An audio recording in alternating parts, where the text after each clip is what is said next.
yanlışım var ha. O bilgiyi verme. Mustafa Korkut'tan 600 dedi ya.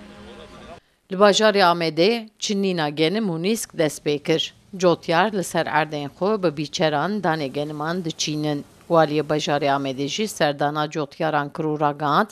Bajarê Amedê navenda cotyariyê ye. Îsal li gor salên borî rewşa genim û nîsk gelek başin. Hêvî dikin ku ji 2 milyon û 800 donum erdî de milyoneke û 700 ton genim bi dest bixin. Buğday fiyatlarımız açıklandı malum. Çiftçimiz memnun. Çok güzel bir fiyat bu anlamda verildi.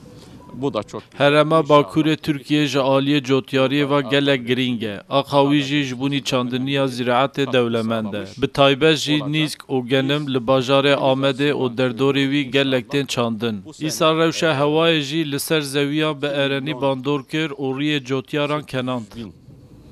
Dekar civarında bir ekilişle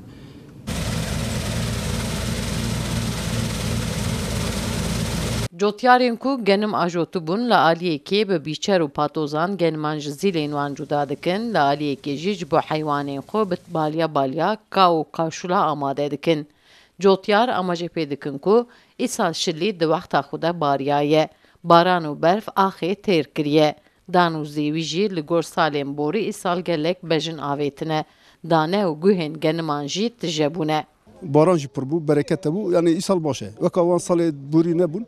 Wan salê borî eşke salê 3 sal bi ser me dat em perîşan bûn yani awê Xwedê. Ana îsal baş e, îsal pirinde. Tonun metre erd.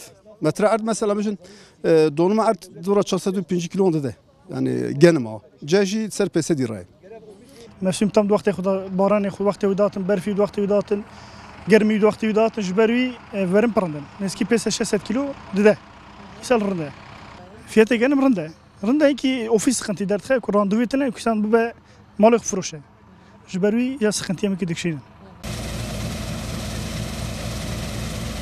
Bajarê Amedê ji aliyê kaliteya nîska sor ve di tevaya Tirkiyeyê di rêza duyemîn de ye. Ji aliyê kaliteya genim de jî li tevaya Tirkiye di rêza pêncemîn de ye. Sevda Kaplan, Kurdistan TV, Amed.